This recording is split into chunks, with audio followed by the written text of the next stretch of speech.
2 miles north of Council Grove, Kansas. The Santa Fe Trail bends here. Right where the land swells up and the grass grows tall enough to swallow a man on horseback.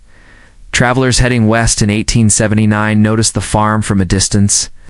White clapboard that caught morning light like a mirror. Split rail fences that stood perfectly plumb when every other fence in Morris County leaned into the wind. Corn that grew so straight it looked like it had been measured with a ruler. Asterisk, asterisk, now understand what that meant. This was Kansas Territory in 1879. This was a place where night riders burned black homesteads for sport, where every freedman family kept loaded rifles beside the door and slept in rotating shifts, where drought cracked the earth one season, flash floods took the crops the next, and grasshoppers arrived in clouds thick enough to blot out the sun. Most homesteaders lasted 2 seasons before abandoning their claims. The Brantley family had lasted 3 years, and their farm looked like it had been there for 30. Asterisk, asterisk, their well pump never ran dry. Their chickens laid eggs through winter. White merchants in Council Grove who wouldn't meet their eyes still extended them credit without hesitation. Something was different about the Brantleys. The whispers started in 1877 and grew stranger with every passing season. People said the family moved like shadows. That after dark the farm smelled wrong. Not livestock rot, not manure, something mineral and deep, like disturbed earth, like open ground. In the summer of 1878, the county sheriff rode out to ask about some missing men. Isaiah Brantley, the father, met him on the porch, offered him coffee, sat with him in the morning sun, and answered every single question with another question, calm, patient, precise, until the lawmen ran out of questions and rode back to town in silence. 2 weeks later, that sheriff sold his badge and moved to Topeka. The county went without a replacement for 11 months. Asterisk. Nobody replaced him because nobody wanted the job, because everyone in Council Grove already knew. On some level, what was happening to miles north of town? They just didn't know how to say it out loud. The land that takes Biasaka the soil in Maurice County held grudges. Settlers who broke sod there in the 1870s learned fast that the land gave nothing without taking something back. Most homesteaders lasted 2 seasons before they abandoned their claims to wealthier men who could afford to lose a harvest. The Exoduster families freed slaves fleeing the South after. Reconstruction collapsed, faced every natural hardship plus the human ones. White neighbors cut their irrigation ditches. General stores refused their trade. And at night, riders came.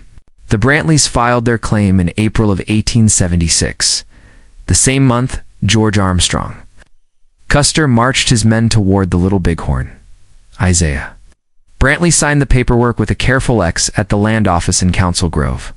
The clerk, a thin, ink-stained man named Amos Kettering, noted in the margin, a Negro of approximately 50 years, accompanied by a woman and 3 grown children.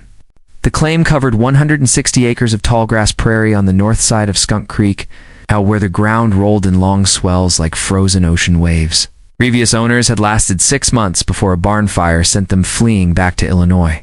By autumn of that same year, the Brantleys had raised a house, a barn, and fences that would outlast both. The house, 20 feet by 30, stone foundation. Real glass windows, not waxed paper, actual painted glass ordered from Kansas City and hauled in on freight wagons. The barn, even larger, framed from oak beams cut in the creek bottom, fitted with wooden pegs instead of nails. The fences, 1,200 linear feet of split rail. It's cut by hand, plumb and true. Everything about the Brantley place spoke of money they should not have had. Skills that took years to master. A confidence that bordered on provocation. Asterisk how. That was the question that haunted everyone who saw the farm. How did they do it? How did they survive? To answer that, you have to go back, way back. Before Kansas.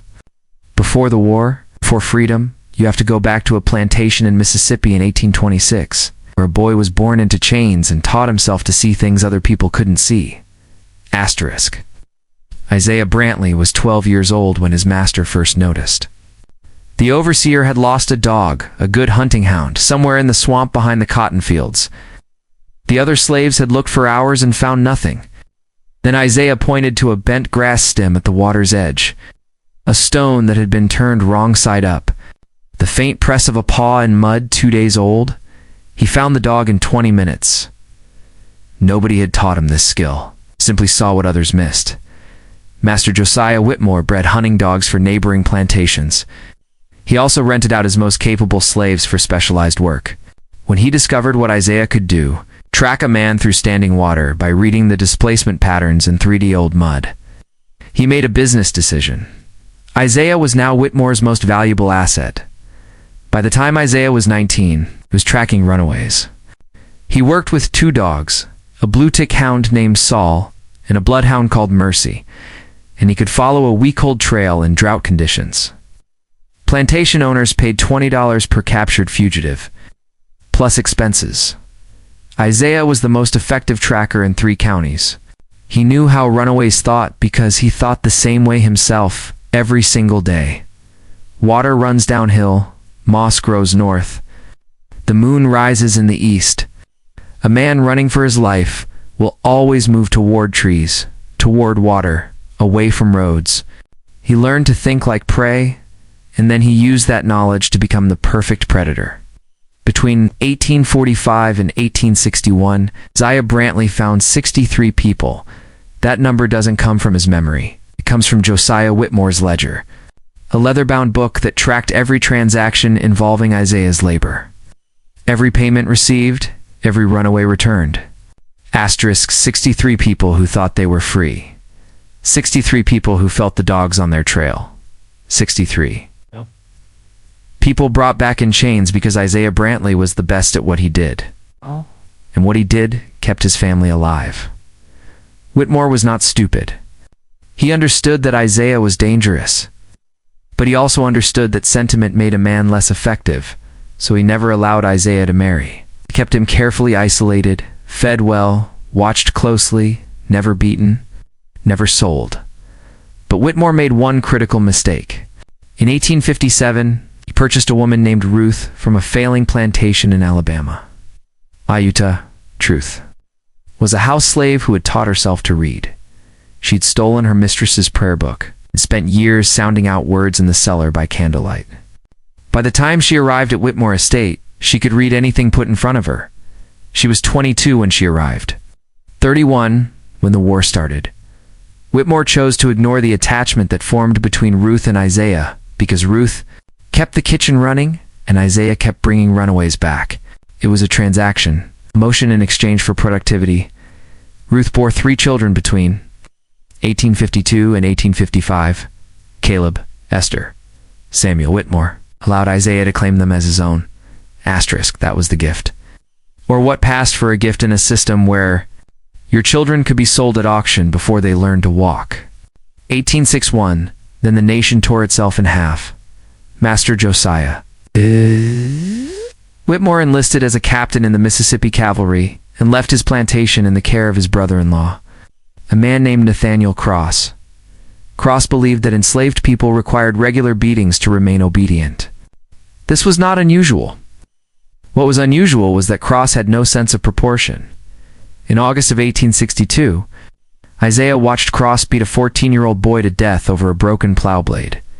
He buried the boy in the woods beyond the cotton fields and marked the grave with a stone. Then he waited. The Union Army reached northern Mississippi in April of 1863.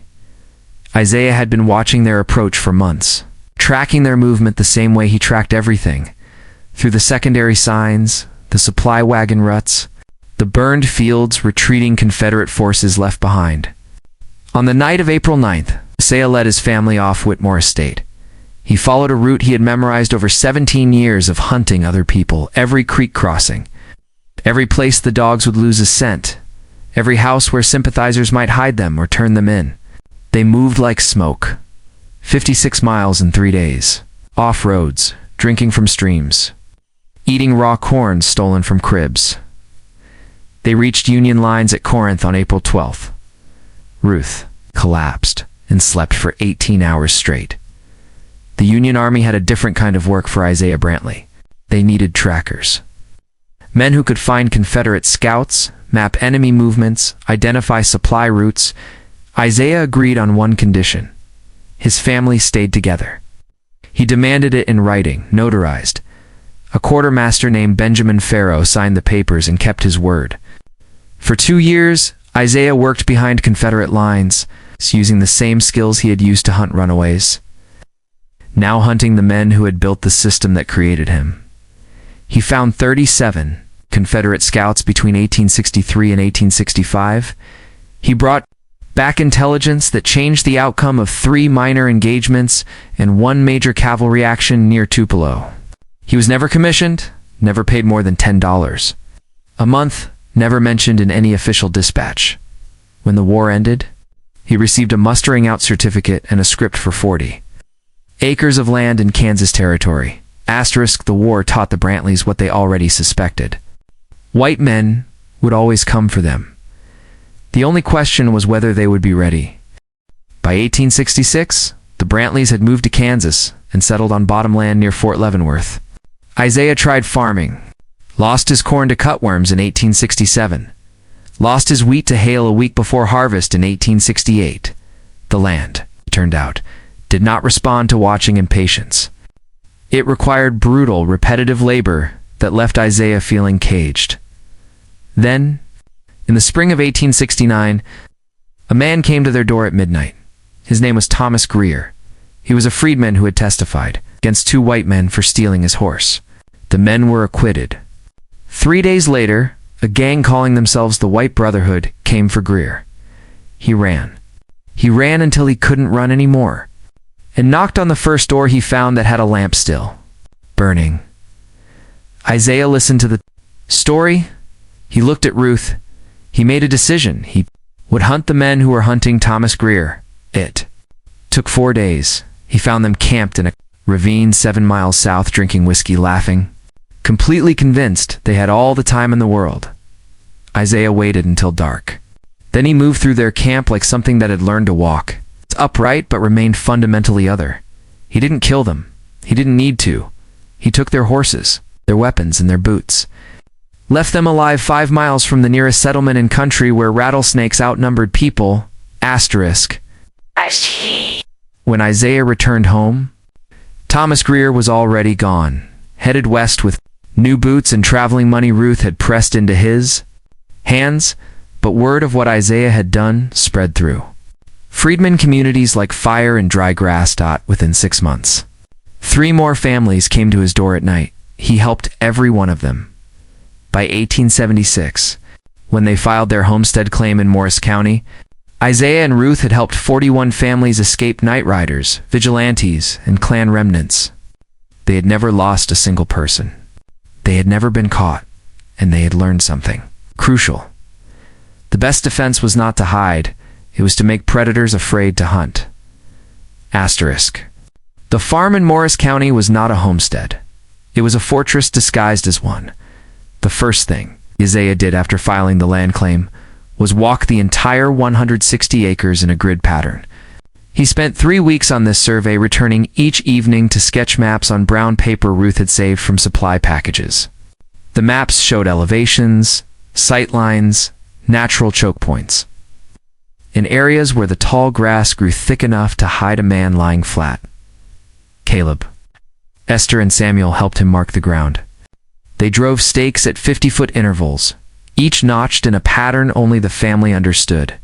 To an outsider, the stakes looked like surveying marks for fencing.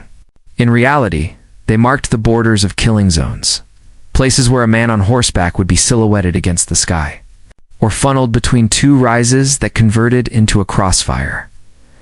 The house was built on the highest point of the property, with windows facing all 4 directions. Isaiah sized those window openings before raising the walls, cut to allow a rifle barrel to rest on the sill without exposing the shooter.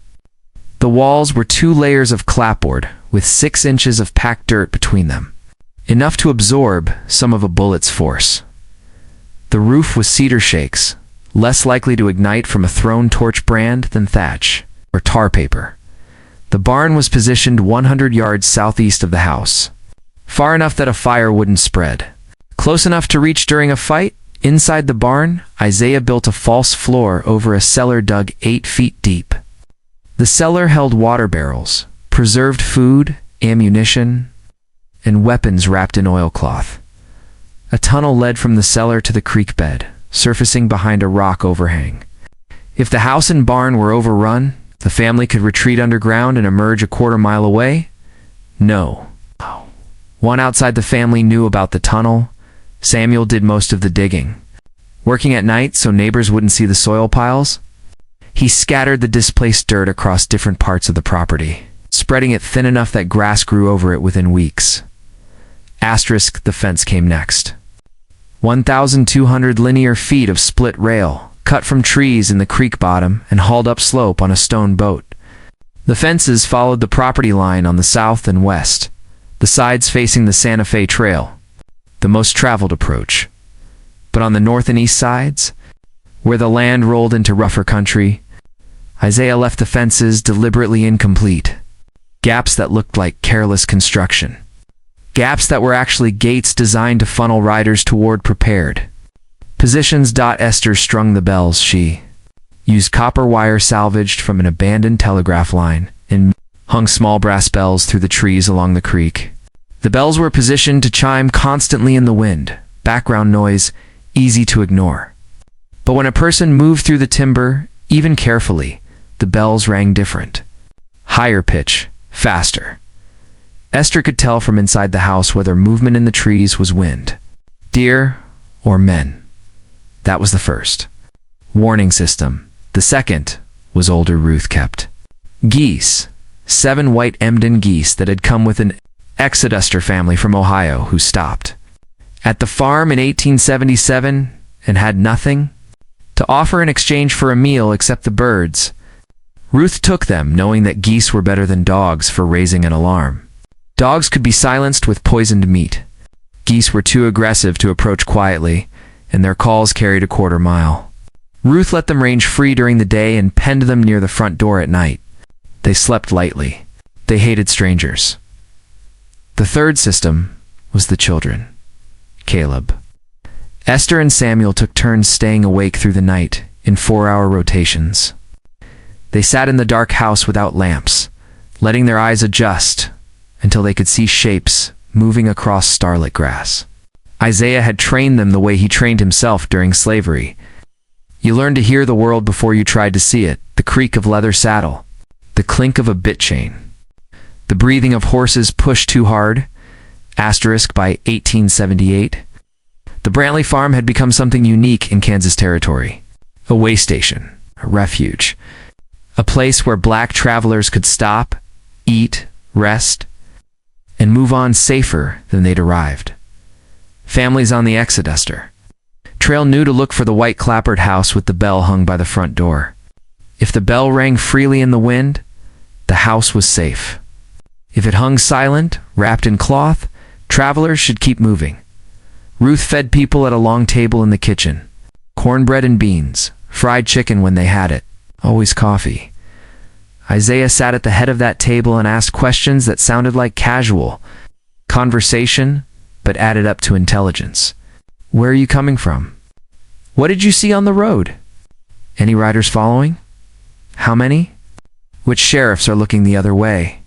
The Brantleys never charged for meals, but travelers who stayed the night left small offerings: a sack of flour, a handful of cartridges, information about who was buying rope in bulk. In this way, the family built a network that stretched from Nicodemus to Dodge City, a web of favors and warnings that moved faster than the telegraph. But the question travelers always asked, the one that circled the kitchen table like smoke, was always the same. How do you survive here? How has nobody come for you? The truth was, people had come, they just hadn't gone back. Between April of 1877 and March of 1879. 11 men disappeared in Morris County, Kansas. Every one of them was last seen riding north toward the Brantley farm. None came back. The first group came on a July evening in 1877. 4 men. Drunk, firing rifles into the air, shouting about teaching lessons. Isaiah let them approach within 100 yards before he, Caleb, and Samuel opened fire simultaneously from 3 windows. 2 went down immediately. A third tried to retreat and rode straight into a ditch Isaiah had dug across the northwest approach. His horse broke a foreleg, throwing him clear. The fourth man fled. They found him 2 days later, dead of thirst. 3 miles from the nearest water, the second incident was quieter. 2 men on foot after dark, carrying torches. Esther heard the bells.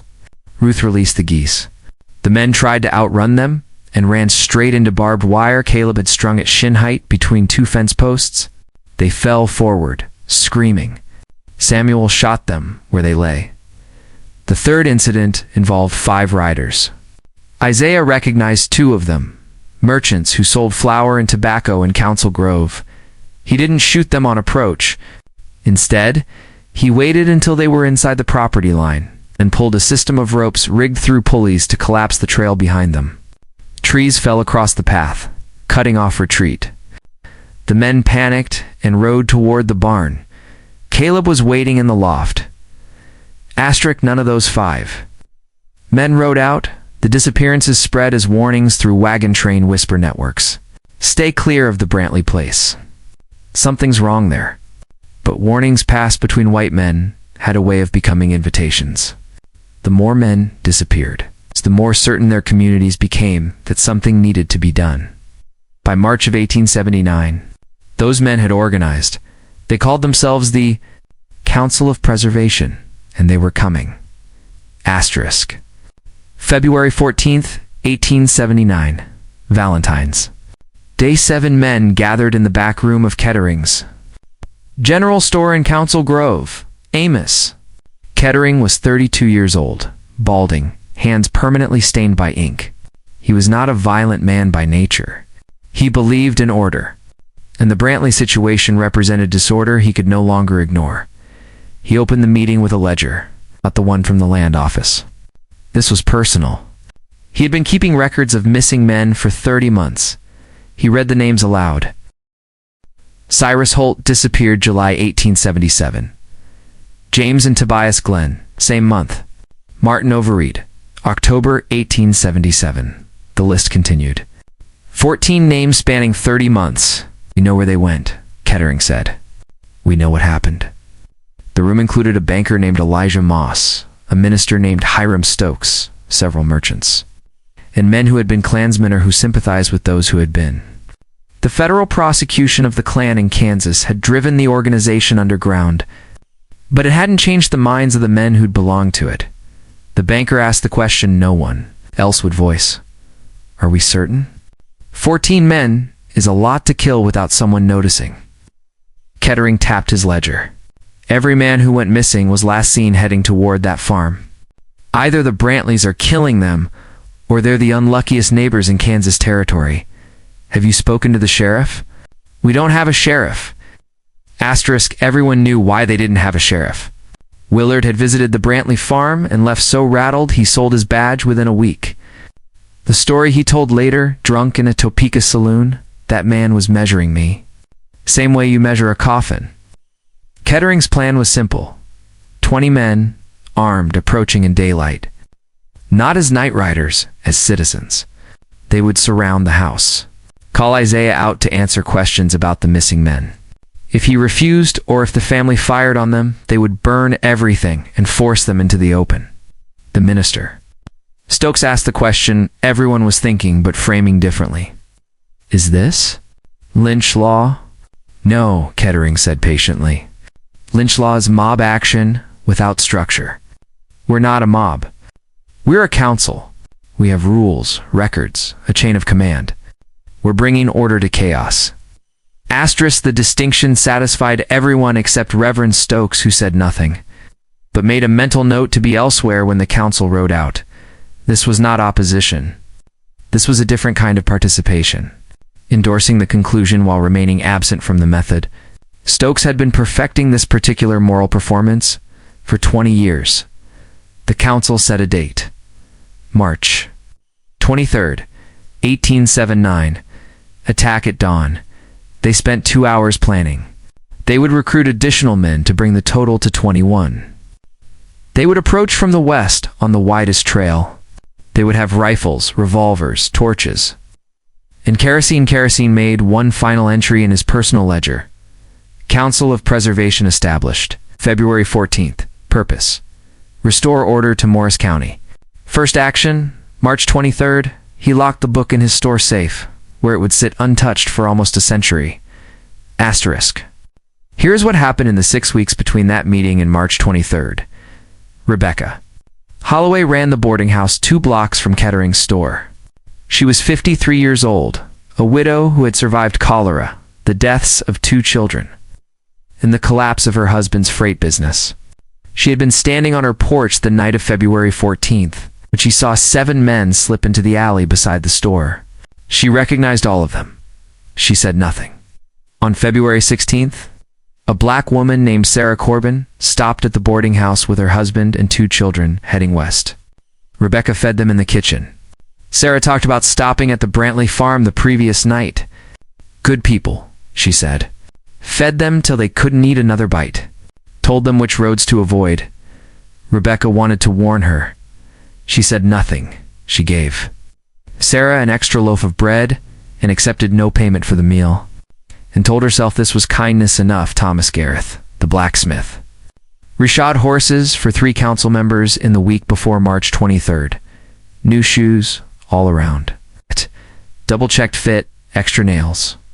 He'd been a blacksmith in Lawrence, Kansas, during the border wars and shod horses for Quantrells raiders before they burned the town in 1863.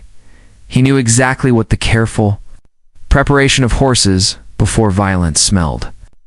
Like he did the work and said nothing. The postmaster, Leonard Fitch, had been delivering letters to the Brantley farm twice a month for 2 years.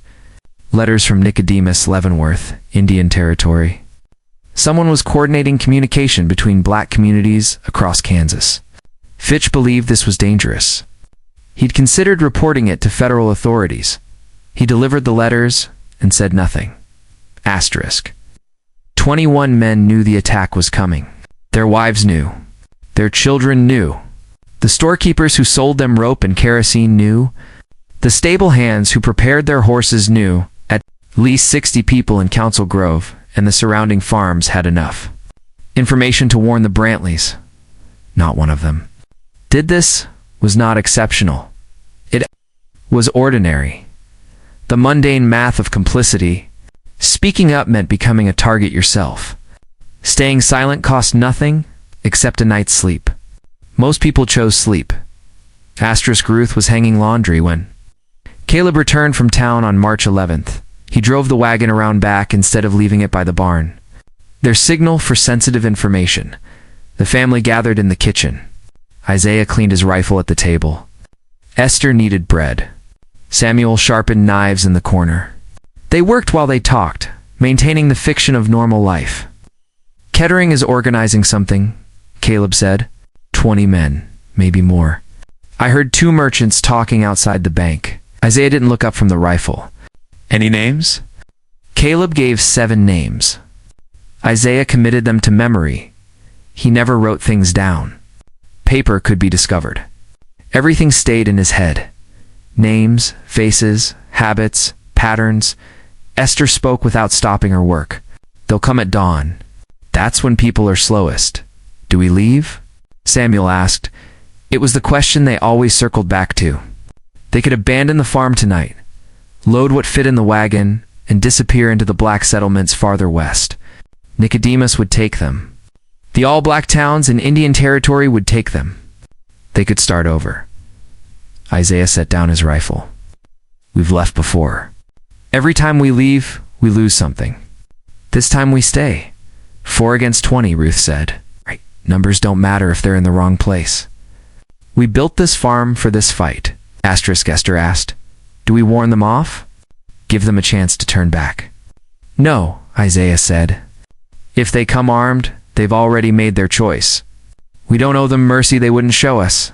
For the next 12 days, the family moved through their rituals. Ruth cooked and stored food in the cellar. Caleb checked every weapon, every powder charge.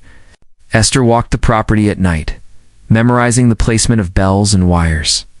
Samuel repaired the tunnel entrance and cleared the drainage. Isaiah reviewed the men he expected to face. Kettering, methodical but inexperienced with violence. Moss, the banker, soft, would hesitate. The others were unknowns, but Isaiah assumed they'd follow Kettering's lead until the first shots fired. After that, panic would determine everything. The family said grace before meals, sang hymns in the evenings. Travelers still stopped. Ruth still fed them. Isaiah still gave advice on safe trails. Under every surface motion, they were sharpening themselves into weapons. On the evening of March 22nd, Isaiah gathered his family on the porch at sunset. The sky was red and gold, streaked with clouds that looked like ribs. He didn't make a speech. He simply said, "Whatever happens tomorrow, we stay together. If one falls, the others keep fighting. If we lose, we make sure they." "Remember what it cost?" Ruth nodded. "The children?" Nodded. They went inside and made the house ready. Asterisk the Council of Preservation. Gathered at Kettering's store at 2 in the morning, 21 men. Rifles, sidearms, ammunition for a sustained fight. Ordinary clothes, no hoods, no regalia. They were not a mob. They were citizens performing an unpleasant duty. Kettering had made coffee, set out cold biscuits. The men ate in silence, checking their gear, going over the plan one final time. Approach from the west. Surround the house. Call Isaiah out. If he refused, burn everything. Elijah Moss, the banker, looked pale. "We're still giving them a chance to surrender." "Of course," Kettering said. "We're not murderers. We're restoring law."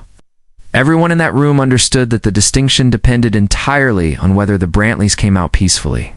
And no one believed they would. They rode out at 3:30. The night was moonless, overcast, so dark that horses stumbled on the uneven ground. They reached the Brantley property boundary at 4:45. Just as the sky began to gray in the east, Kettering halted the column, went over the plan one final time. Surround the house. Wait for full daylight. Call Isaiah out. They moved forward in pairs, spreading out to encircle the property. Asterisk 5-03 a.m. The first man died. His name was Thomas Warner. He was riding the north fence line when his horse stepped into a covered pit 4 feet deep, lined with sharpened stakes. The horse broke both front legs and went down hard. Warner went over its head and landed on the stakes. He screamed once. Then silence. The men nearest him froze. Someone shouted, "Traps! They've set traps." Panic moved faster than orders.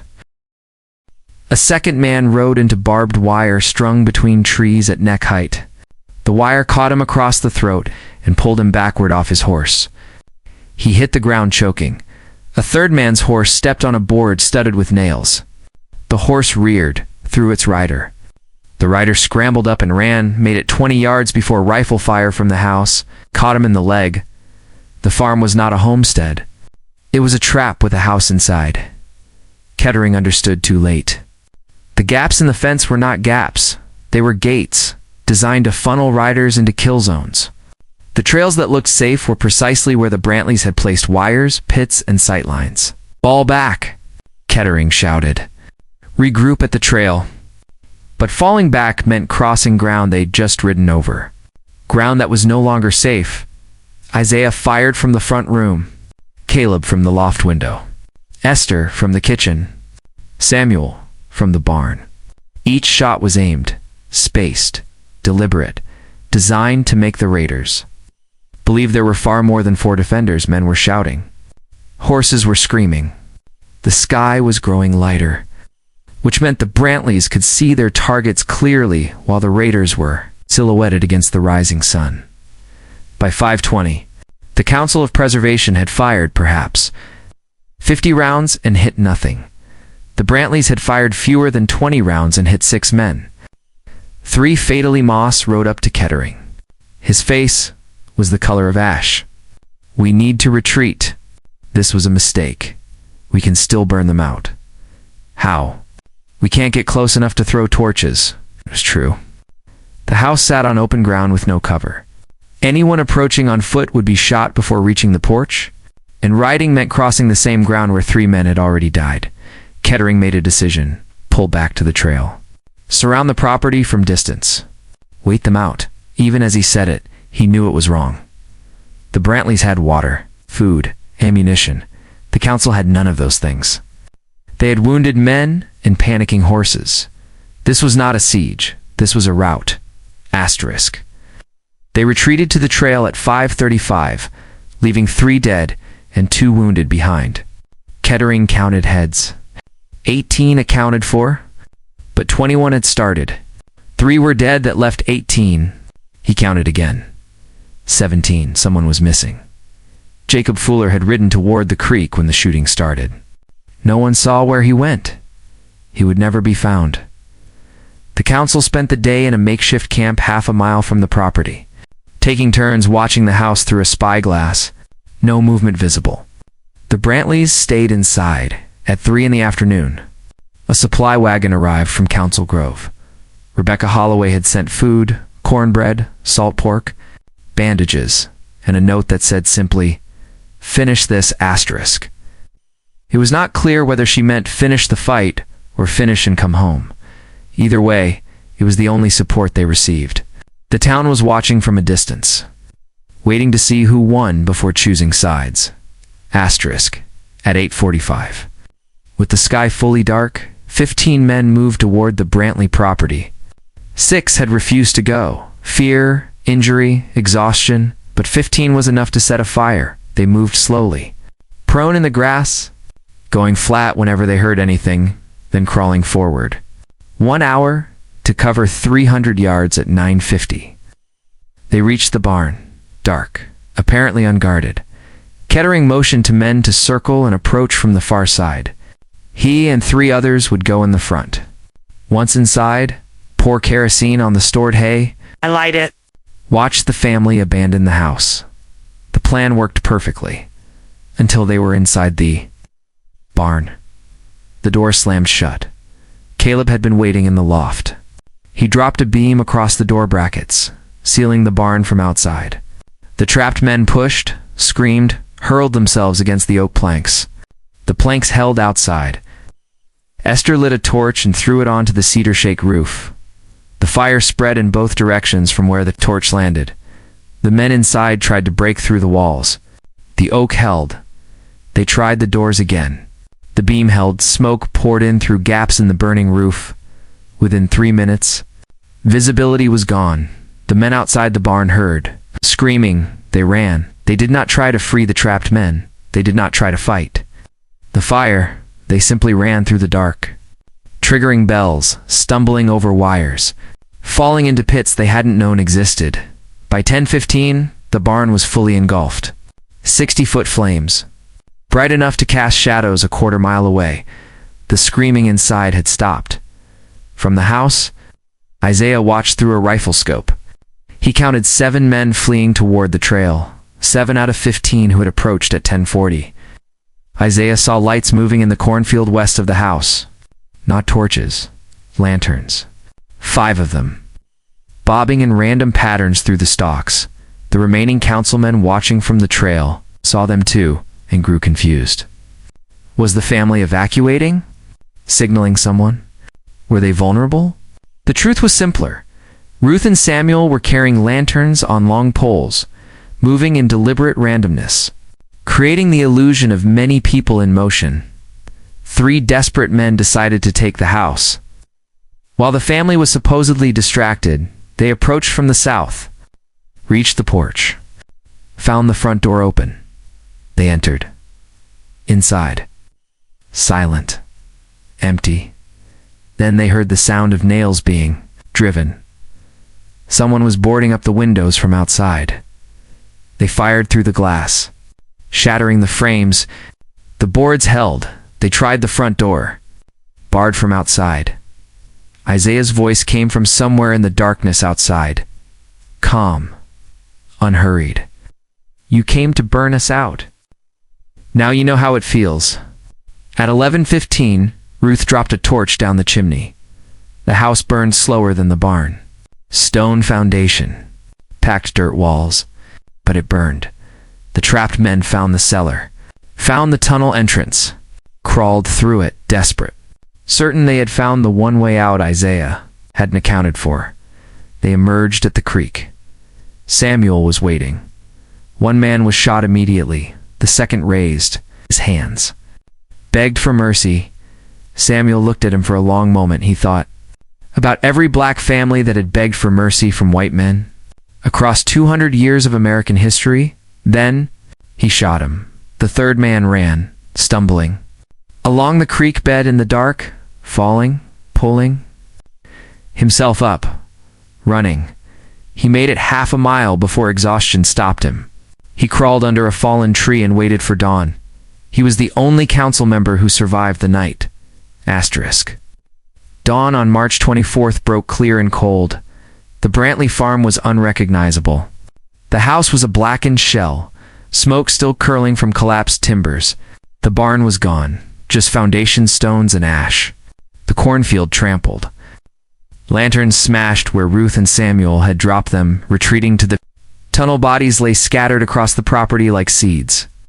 Thrown by a careless hand, Amos Kettering sat on the trail with 6 other men, 7 survivors out of 21. 14 dead on the property, 5 in the barn, 3 in the house. 6 in the various traps and ambushes around the perimeter. 3 others unaccounted for, missing in the dark. "We need to report this," Moss said, his voice stripped raw. "We need the marshal, the army, someone." "Report what?" Kettering asked. "That we attacked a homestead and lost. They murdered 14 men. We came to kill them first." At that exchange, breathe. The logic was inescapable. Even to Kettering, the council had ridden onto private land with weapons and hostile intent. Under Kansas territorial law, the Brantleys had every right to defend themselves. The fact that they had done so with total and devastating effectiveness didn't change the legal framework. It just changed what happened next. Asterisk. At 7:30. The survivors rode back to council Grove. They did not speak to each other. Each man was already calculating how to tell the story, how to describe the night without admitting they had led an illegal raid that cost 14 lives. Some would claim they were never there. Others would say they left before the violence started. None would tell the full truth. Complicity works both ways. The men who had enabled the raid now had to cover it up. Rebecca Holloway saw them return. She counted 7 men where 21 had left. She asked no questions. She prepared rooms, hot water, and medical supplies for the wounded. She would keep this silence for the rest of her life and take the complete story to her grave in 1903. Asterisk. William Thatcher was 31 years old. He had joined the Council of Preservation because his brother had disappeared. Near the Brantley place in 1878, he was the man who escaped through the tunnel and ran along the creek bed until he couldn't run anymore and crawled under a fallen tree and waited. He spent all of March 24th hiding. He could hear activity at the farm, voices, the sound of a wagon, something heavy being moved. He stayed motionless, convinced that moving would reveal his position. His left arm was broken from the fall in the tunnel. His ribs ached. His face and hands were lacerated. At sunset, when the sound stopped, he crawled out and started toward Council Grove. 9 hours to cover 6 miles. Crawling on his knees and one good arm. Following the creek, because he was afraid of the trail, he reached the outskirts at 3:47 in the morning. A dog found him first. The dog's owner was Thomas Gareth. The blacksmith Gareth helped Thatcher inside, gave him water, and sat with him until the man could speak. He did not ask questions. He did not offer to fetch a doctor. "They killed everyone," Thatcher said. "Traps everywhere. They burned the barn with men inside. They boarded up the house and burned it. They shot people coming out of the tunnel." He paused. "They're not human. There's something else." Gareth set Thatcher's broken arm with leather splints. He bandaged the cuts. He gave him a blanket. When Thatcher awoke at noon, Gareth had made a decision. "You need to leave town," he said. "What?" "If people know you survived, they'll ask questions. You'll have to explain what the council did. Some will call you a coward for running. Others will want revenge on the Brantleys. Either way, you become the center of something that's better left buried. Thatcher stared at him. Gore. Telling me to pretend I was never there. I'm telling you that. 14 men died on that property, and the people who killed them are gone. There's no justice to pursue. There's no enemy left to fight. There's just bodies in ruin. Let it end. 14 men died because they believed black families were easy. Target's one man survived because a blacksmith understood that some stories should not be told. Thatcher left council. Grove that evening on a horse Gareth loaned him. He rode south toward Indian Territory, where he would eventually settle under a different name. He would tell no one what happened at the Brantley farm. He would carry that knowledge like a stone in his chest until he died in 1909. Asterisk.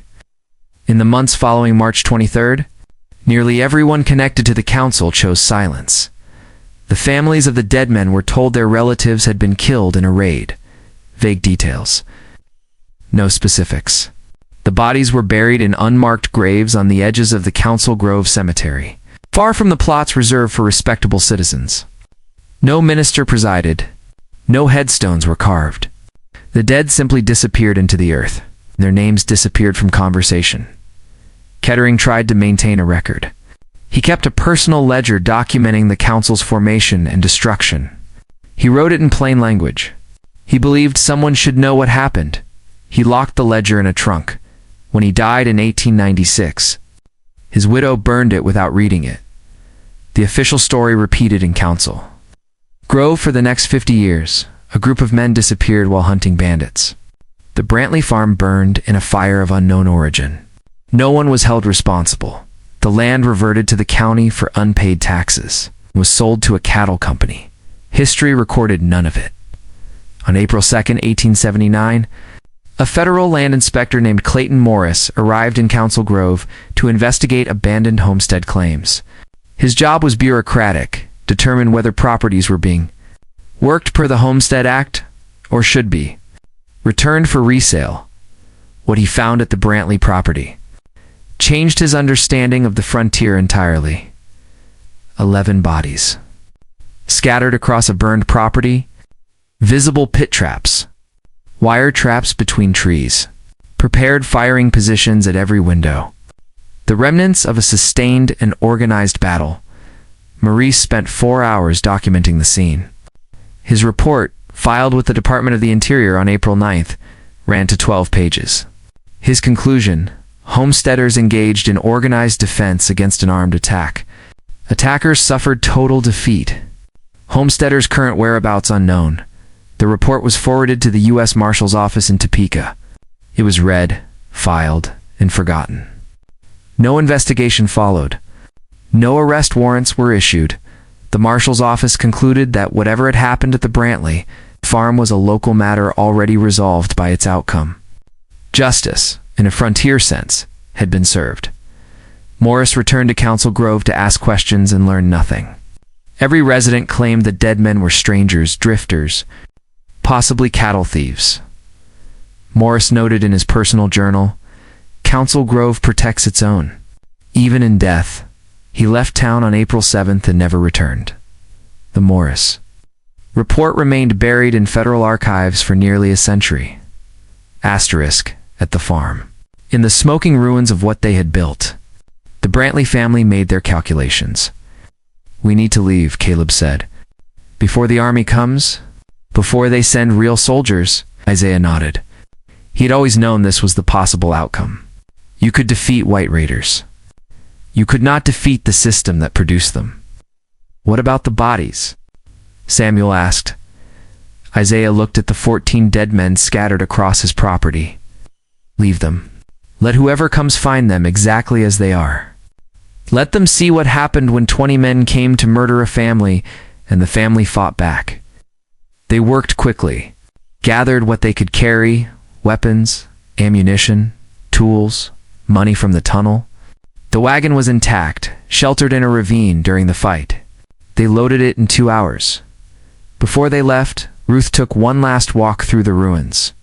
She found the place where her kitchen table had stood, where she had fed hundreds of travelers, where people had breathed freely, maybe for the first time in months. "We made this place safe," she said to Isaiah. "For 3 years, people could stop here and breathe. Now they'll have to breathe somewhere else," he replied. "But they'll remember. They'll tell stories. That matters." At 10-0-7 on the morning of March 24th, the Brantley family drove their wagon west along the creek bed, avoiding the main trail. They moved slowly, leaving no clear tracks. Behind them, the farm smoked in the morning sun. Ahead, the prairie stretched endless and indifferent. They did not look back. The Brantley family reached the Canadian River on April 8th, 1879. They had traveled nearly 200 miles in 16 days, moving slowly, camping away from settlements, buying supplies only when necessary. They stopped at a black settlement called Liberty, 20 miles north of what would eventually become Oklahoma City. 37 families, all formerly enslaved, all building lives in Indian Territory, where federal authority was weak and everyone understood that you didn't ask to. Many questions about the past. The settlement had a church, a school, and a shared agreement. No one asked where you came from. Isaiah met with the settlement council on April 10th. He said his family needed land and a place where white raiders wouldn't find them. He did not explain Kansas. The council asked no questions. They had all run from something. The Brantleys were given 40 acres. On the eastern edge, near the timberline, they built a smaller house, a simpler barn, fields that produced enough to eat but not enough to attract attention. They did not paint the clapboard white. They did not string bells in the trees. They did not dig tunnels, and it nearly destroyed them. Ruth couldn't sleep without checking windows. Caleb kept a rifle by his bed and woke at every sound. Esther startled at shadows. Samuel walked the property perimeter every night, checking for tracks. Yes. For signs of riders. They had traded one kind of violence for another.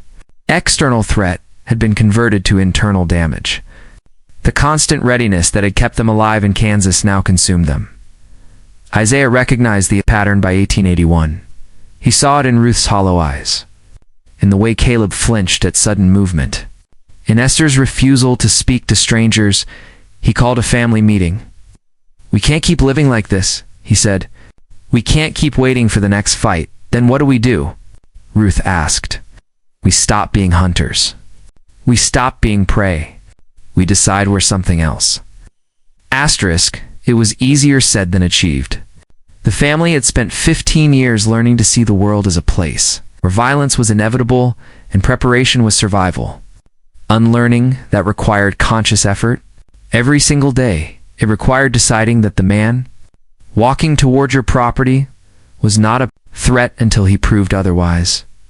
It required sleeping without weapons. It required trusting that tomorrow would not bring riders in the dark. Slowly, over the next 5 years, they managed it.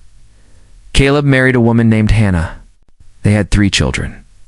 Esther became a teacher at the settlement school. Samuel started a freight business. Ruth planted a garden, this time just for beauty. Isaiah trained horses and advised younger homesteaders on where to build, how to read the land, how to survive what the land threw at them. They became ordinary. By 1886, the Brantleys were respected. Beloved members of Liberty Settlement. Their Kansas past was known vaguely. People understood they'd had trouble with raiders, but the specifics were not discussed. It was enough to know they had survived and chosen to build rather than to destroy.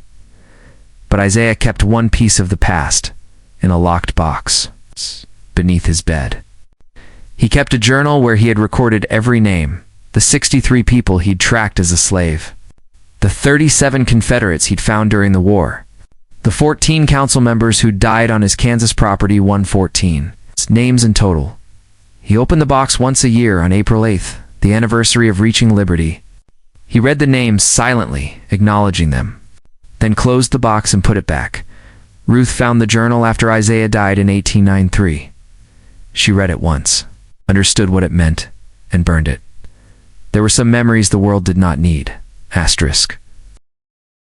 In 1974, a graduate student named Jennifer Calloway was cataloging interior department documents when she found the Maurice Report. 12 pages. April 9, 1879. Documented evidence of black homesteaders successfully defending themselves against a large-scale armed attack, killing all their attackers, and vanishing. She searched for more. Found almost nothing. The Brantley name appeared on the homestead claim filed in 1876, and then vanished completely from the historical record. No newspaper coverage. No county records. No family histories. The family had been erased as thoroughly as their farm, Calloway. Published a brief article in the Journal of Western History in 1976. It noted that the Brantley case was an anomaly in frontier violence. History black settlers who had not only survived an attack but killed all their attackers and escaped it ended with a question. What happened to the Brantley family after April 1879? No one answered for decades. In 1978, Calloway received a letter from a woman named Dorothy Fletcher, who claimed to be the great-granddaughter of Samuel Brantley. The letter included a photograph for people standing in front of a clapboard house in Oklahoma, circa 1900. On the back, in faded ink, Isaiah, Ruth, Esther, Samuel. Liberty Settlement. Calloway traveled to Oklahoma. Searched county records. Found fragments. A homestead claim filed by Samuel Brantley in 1895. A marriage certificate for Esther Brantley and a man named James Cooper in 1888. A death record for Isaiah Brantley in 1893. Listing his birthplace as Mississippi, but no documentation of what happened in Kansas, as if 24 people had agreed together to erase an entire chapter of history. In 1981, Calloway published a follow-up piece titled The Disappeared: Black Homesteaders and Historical Erasure. She wrote, "We have records of countless attacks on black homesteaders. We have documentation of lynchings, arson, massacres, but we have almost no records of successful resistance of black families who fought back and won. Why? Because the people who kept records were the same people who benefited from the attacks. And when those attacks failed, when white raiders died and black families survived, the response was not to document the outcome. It was to erase it entirely." Calloway died in 2003 without finding definitive proof of what happened on the Brantley farm. But she had collected enough fragments to establish that the family existed, survived, and disappeared from official records at precisely the moment they should have been most visible, in 2012. A filmmaker named Marcus Webb traveled to Maurice County to document abandoned homesteads for a short film on the Exoduster movement. A local historian mentioned the Brantley place. "It's just a field now," the historian said. "But older folks still won't go there after dark." Webb visited the site on October 15th. The land had been farmed continuously since the 1880s. Nothing remained except a slight depression in the earth where the house foundation had been. He interviewed 3 elderly Council Grove residents. 2 refused to discuss the Brantley farm. The third, a 96-year-old woman named Margaret Holloway, said her great-grandmother Rebecca had kept a diary. Margaret's mother had inherited it and eventually destroyed it, but her mother had told her one story before she died. A group of men rode out one night to burn a black family off their land. Most of the men never came back. The ones who did wouldn't talk about it. Mom said her grandmother wrote in her diary that the town decided to forget it ever happened, because remembering meant taking sides, and taking sides meant trouble. After the screening of Webb's documentary, an elderly black man named Robert Fletcher approached him. He was 81 years old, Dorothy Fletcher's son. "My mother always said we came from fighters," Robert told him. "She said our people survived because they knew when to run and when to stand. She said there was a farm in Kansas where white men learned that black families weren't easy prey." He paused. "That's all she said. She never gave us names or details. Just remember, our people fought back. Webb asked if he knew anything more specific. My mother kept a photograph from 1900. 4 people in Oklahoma. On the back, someone had written, "We moved our Webb farther west." It's asterisk, we moved our Webb. Farther west? It meant they survived. Meant they built their fortress somewhere else. It meant the story didn't end in Kansas. Asterisk the land where the Brantley farmstead produces corn and soybeans now. The current owner is a farming corporation based in Wichita. They have no knowledge of what happened there in the spring of 1879. The field is worked by GPS-guided tractors following grid patterns optimized for yield. Nothing marks the site except coordinates in a database. But among the black families who trace their roots to the Exoduster movement, a story persists. It changes with each telling. Details shift. Numbers vary. Names get confused. But the core remains. There was a family who built a safe place in dangerous territory, who fought off raiders, who came to destroy them, who vanished before they could be captured. Some versions say the family killed 100 men. Others say they were never attacked at all, that the whole story is myth. A few claim the Brantleys are still out there somewhere, running safe houses for people fleeing violence, still stringing bells in trees and digging tunnels, still teaching that survival requires both intelligence and the willingness to act. The truth is simpler and stranger than any of those versions. The Brantleys were real. They did run a safe farm. They did kill the men who came to kill them, and they did disappear, not into death, but into the West, where they rebuilt and tried, slowly and painfully, to unlearn the skills that had kept them alive. Their descendants are scattered across America, carrying genes and fragments of stories that trace back to a Mississippi plantation, to a Kansas homestead, to an Oklahoma settlement, where a family finally learned to rest. Most of those descendants don't know the full story. They know pieces. Great-grandfather was good at finding things. Great-grandmother. Fed Traveler's family came from Kansas before Oklahoma.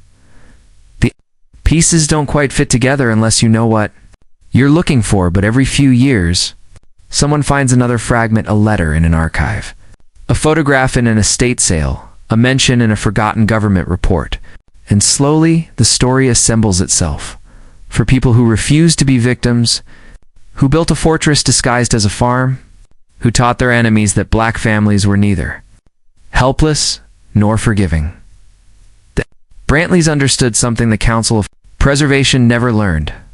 Violence is a language. Fluency requires practice, patience, and a willingness to speak it better than your opponent.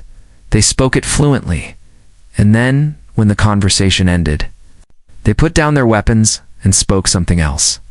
Asterisk. That might be the most dangerous part of their story. Not that they could kill, but that they could stop. Asterisk somewhere in America. Someone is descended from Isaiah and Ruth Brantley. They don't know it, but the story knows them.